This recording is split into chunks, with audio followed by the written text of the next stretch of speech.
Hi, library friends. It's Miss Rita, and I am back with the second part of A Christmas Carol. Now, before we start reading, I brought some props. Do you remember in the first section when it said all the bells were ringing?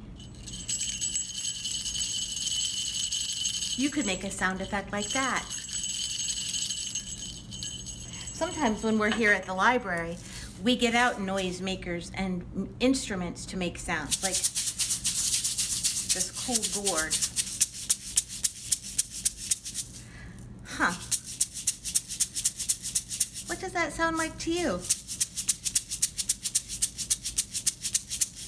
Maybe somebody's shaking something. Maybe somebody's shuffling their feet. Actors on stage use a lot of different props to make sounds. It's called Foley, Foley. If you want to see some amazing Foley work, check out a production of A Christmas Carol put on by Open Stage, which is a theater just down the road in Harrisburg. It's completely virtual, it's free, and I think some of my library friends would be interested to see how they make the sound effects. And that's the cool part about this production this year, is you can see the actors making the sound effects with all their different tools at hand.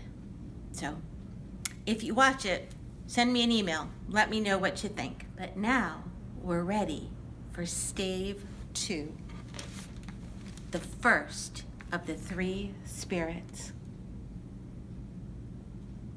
When Scrooge awoke, it was so dark that looking out of bed, he could scarcely distinguish the transparent window from the opaque walls of his chamber, until suddenly the church clock tolled a deep, dull, hollow, melancholy 1.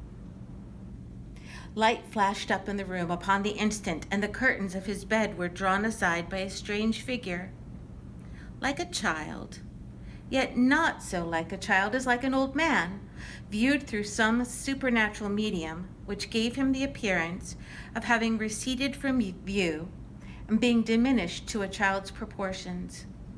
Its hair, which hung about its neck and down its back, was white, as if with age, and yet the face had not a wrinkle in it, and the tenderest bloom was on the skin. It held a branch of fresh green holly in its hand, and, in singular contradiction of that wintry emblem, had its dress trimmed with summer flowers. But the strangest thing about it was that from the crown of its head there sprung a bright, clear jet of light, by which all this was visible, and which was doubtless the occasion of its using, in its duller moments, a great extinguisher for a cap, which it now held under its arm. "Are you the spirit, sir, whose coming was foretold to me?" "I am." "Who and what are you?" "I am the ghost of Christmas past." "Long past?" "No, your past. The things that you will see with me are shadows of the things that have been. They will have no consciousness of us." Scrooge then made bold to inquire what business brought him there. "Your welfare. Rise and walk with me." It would have been in vain for Scrooge to plead that the weather and the hour were not adapted to pedestrian purposes, that bed was warm and the thermometer was a long way below freezing, that he was clad but lightly in his slippers, dressing gown, and nightcap, and that he had a cold upon him at that time. The grasp, though gentle as a woman's hand, was not to be resisted.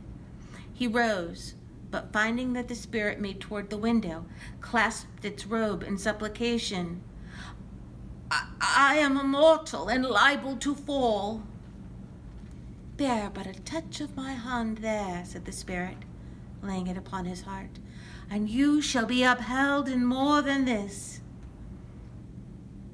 As the words were spoken, they passed through the wall and stood in the busy thoroughfares of a city. It was made plain enough by the dressing of the shops that here, too, it was Christmas time. The ghost stopped at a certain warehouse door and asked Scrooge if he knew it. Know it? Was I apprenticed here? They went in. At the sight of an old gentleman in a Welsh wig, sitting behind such a high desk that if he had been 2 inches taller, he must have knocked his head against the ceiling, Scrooge cried in great excitement, "Why, it's old Fezziwig! Bless his heart! It's Fezziwig alive again!" Old Fezziwig laid down his pen and looked up at the clock, which pointed to the hour of 7. He rubbed his hands, adjusted his capacious waistcoat, laughed all over himself from his shoes to his great organ of benevolence, and called out in a comfortable, oily, rich, fat, jovial voice, "Yo-ho there! Ebenezer! Dick!" A living and moving picture of Scrooge's former self, a young man, came briskly in, accompanied by his fellow prentice. "Dick Wilkins, to be sure," said Scrooge to the ghost. "My old fellow prentice, bless me, yes, there he is. He was very much attached to me, was Dick, poor Dick, dear, dear." "Yo-ho, my boy," said Fezziwig, "no more work tonight. Christmas Eve, Dick, Christmas, Ebenezer. Let's have the shutters up before a man can say Jack Robinson. Clear away, my lads. Let's have lots of room here." Clear away. There was nothing they wouldn't have cleared away or couldn't have cleared away with old Fezziwig looking on. It was done in a minute. Every movable was packed off as if it were dismissed from public life forevermore.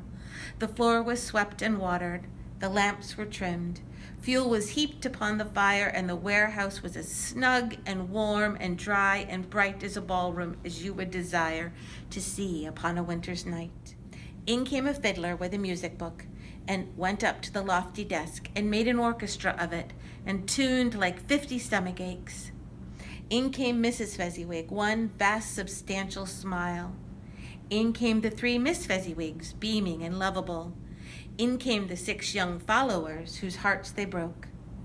In came all the young men and women employed in the business. In came the housemaid with her cousin, the baker. In came the cook with her brother's particular friend, the milkman.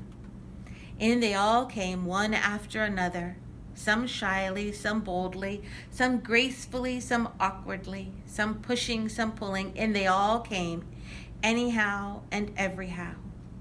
Away they all went, 20 couple at once, hands half round and back again the other way, down the middle and up again, round and round in various stages of affectionate grouping. Old top couple always turning up in the wrong place, new top couple starting off again as soon as they got there. All top couples at last, and not a bottom one to help them. When this result was brought about, old Fezziwig, clapping his hands to stop the dance, cried out, "Well done!" And the fiddler plunged his hot face into a pot of porter, specially provided for that purpose. There were more dances, and there were forfeits and more dances, and there was cake, and there was negus, and there was a great piece of cold roast, and there was a great piece of cold boiled, and there were mince pies and plenty of beer. But the great effect of the evening came after the roast and boiled, when the fiddler struck up Sir Roger de Coverley. Then old Fezziwig stood out to dance with Mrs. Fezziwig. Top couple, too, with a good stiff piece of work cut out for them, 3 or 4 and 20 pair of partners, people who are not to be trifled with, people who would dance and had no notion of walking. But if they had been twice as many, 4 times, old Fezziwig would have been a match for them, and so would Mrs. Fezziwig. As to her, she was worthy to be his partner in every sense of the term. A positive light appeared to issue from Fezziwig's calves. They shone in every part of the dance. You couldn't have predicted at any given time what would become of them next. And when old Fezziwig and Mrs. Fezziwig had gone all through the dance, advance and retire, turn your partner, bow and curtsy, corkscrew, thread the needle, and back again your place, Fezziwig cut so deftly that he appeared to wink with his legs. When the clock struck 11, this domestic ball broke up. Mr. and Mrs. Fezziwig took their stations, one on either side the door, and shaking hands with every person individually as he or she went out, wished him or her a Merry Christmas. And when everyone had retired but the two apprentices, they did the same to them. And thus the cheerful voices died away, and the lads were left to their beds, which were under a counter in the back shop. "A small matter," said the ghost, "to make these silly folks so full of gratitude. He has spent but a few pounds of your mortal money, 3 or 4 perhaps. Is that so much that he deserves this praise?" "It isn't that," said Scrooge, heated by the remark, and speaking unconsciously like his former, not his latter self. "It isn't that, Spirit. He has the power to render us happy or unhappy, to make our service light or burdensome, a pleasure or toil. Say that his power lies in words and looks, in things so slight and insignificant that it is impossible to add and count him up. But then, the happiness he gives is quite as great as if it cost a fortune." He felt the spirit's glance and stopped. "What is the matter?" "Nothing particular." "Something, I think."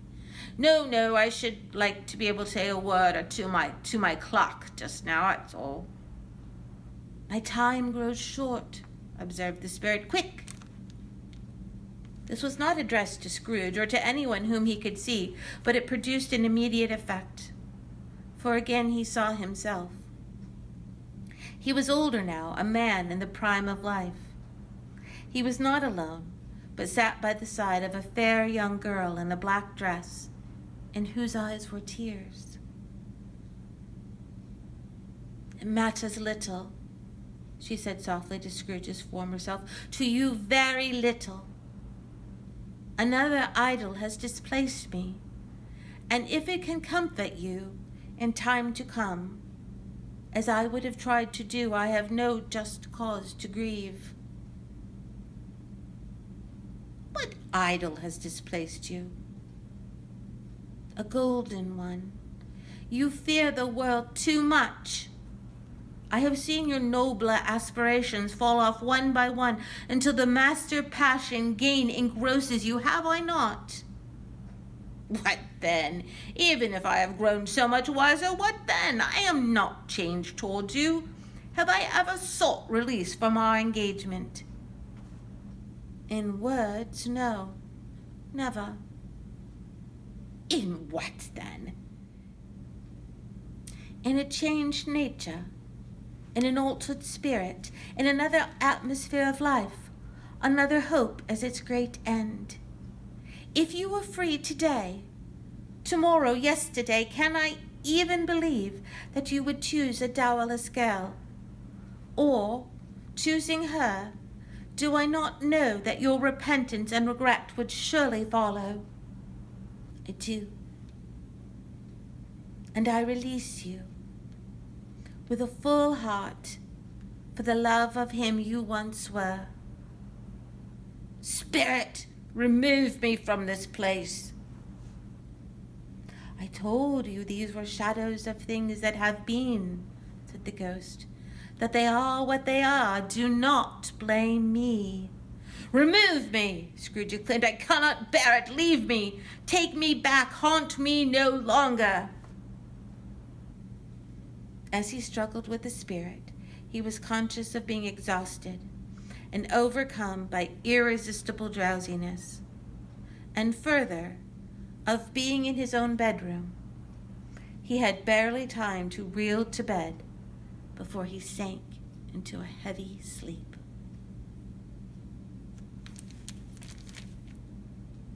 I'll see you soon with part 3.